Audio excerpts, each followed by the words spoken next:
The Minnesota Vikings, along with basically all other NFL teams, have released their unofficial depth chart of the season, which you hear that first word, unofficial, which means things could be changing. Okay. You have no idea what's going to happen between now and game day, which we play at noon on Sunday against the New York Giants. So things could change. There's only one little thing that makes me go, oh, that's interesting. So we'll talk about that. That's on the defensive side of the ball. Otherwise, all positions are basically what we thought would be, the depth chart, right? The starters, the backups, and yada yada. So let's get right into it. The offense, and then we'll move to defense, then special teams. So what is the offense looking like this season? Well, we're starting with Sam Darnold. We knew this was the case, right? Signed him that 1 year deal. Even if JJ McCarthy had an outstanding preseason, it ended short because of the knee surgery or the season ending knee surgery.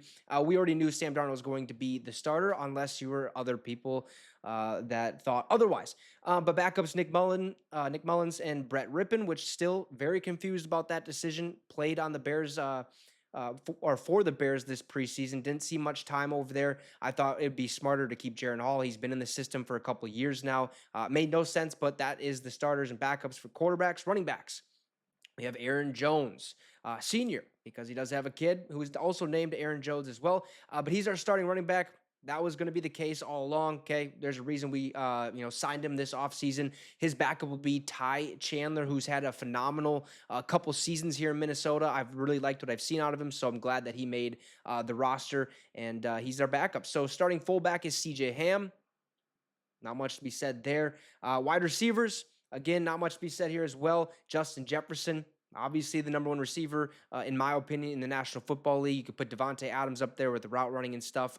But yeah, Justin Jefferson's there. Jordan Addison will be the number two, but he's also listed as a starter. And the backups will be Jalen Naylor, Brandon Powell, and then followed up by Tristan Jackson and Trent Sherfield Jr. Jalen Naylor will most likely be wide receiver 3 most of the season, but I think he'll split some reps with Brandon Powell in that slot position from time to time whenever they need breathers or whoever is having a better day, basically, or, pending health-wise or injuries and stuff like that. But those are the backups for the receivers.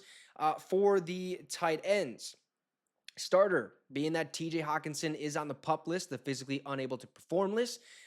He will miss the first 4 weeks. So Josh Oliver will get the nod, mainly known for his blocking in the run game and the passing game. Not much of a receiver. So it makes sense that he's the starter out there just to help our run game out a little bit more than it was last year. Our backups, who will take most of the receiving parts of the offense, if you will be Johnny Munt and Nick Muse. Tackles. For left tackle, we have Christian Darrisaw, and right tackle Brian O'Neill. Right, Brian O'Neill has been is the longest tenured player on the offensive line. I'm glad to see him still continue to play at a high level and stay healthy. The only time he wasn't healthy was a couple seasons ago, where he missed a handful of games, but we have him back in the lineup, so that is great. The backups will be Walter Rouse and David Quessenberry. Walter Rouse had a pretty solid preseason, which ended up resulting in making the 53-man roster. I do believe he was an undrafted free agent, so that's always nice to see. Interior offensive lineman, this is one position group where I was wondering or very curious as to who was going to start the left guard position. That's Blake Brandel.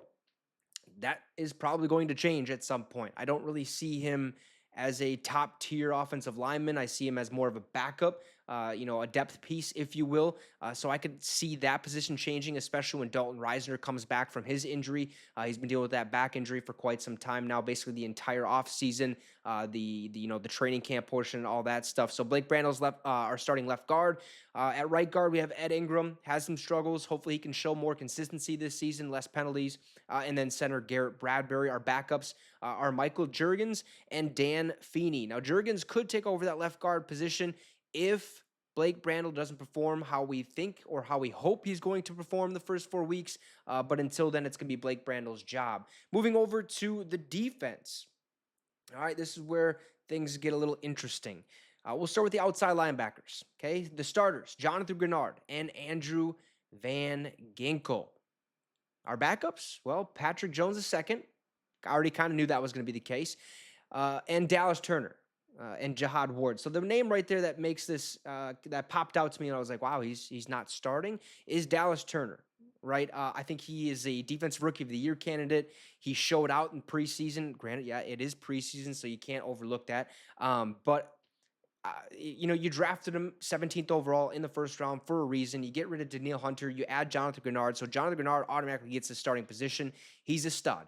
But Dallas Turner is also a stud. I think he probably gives us a little bit more of a spark than Andrew Van Ginkel, even though Van Ginkel has shown that he can be not a high caliber, but a pretty solid outside linebacker, pass rusher, if you will. But if it were me, man, you want the fan base to get going. I know you want to win ball games and stuff, but I think Dallas Turner is a game changer. I think he helps you win ball games just like Van Ginkel. So he's not starting right now, but that could change come Sunday if the coaching staff sees otherwise. But still quite shocking because Van Ginkel to me is more of a come in if somebody needs a break or maybe just give us a spark here and there. But Dallas Turner is going to be a backup. Defensive line, starters, Jerry Tillery, Harrison Phillips, and Jonathan Bullard.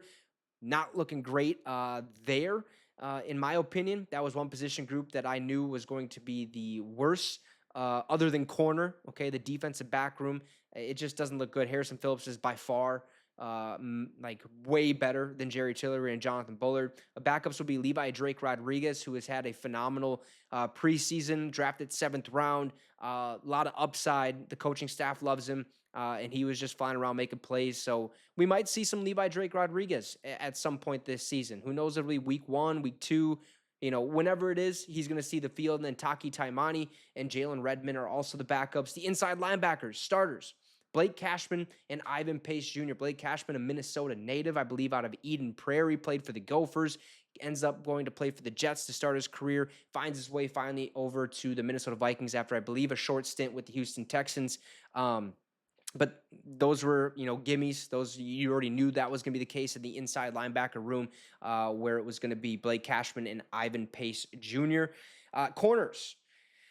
We've been riding the struggle bus a little bit lately, You lose one corner tragically. You lose another one to a season-ending injury, Mekhi Blackman.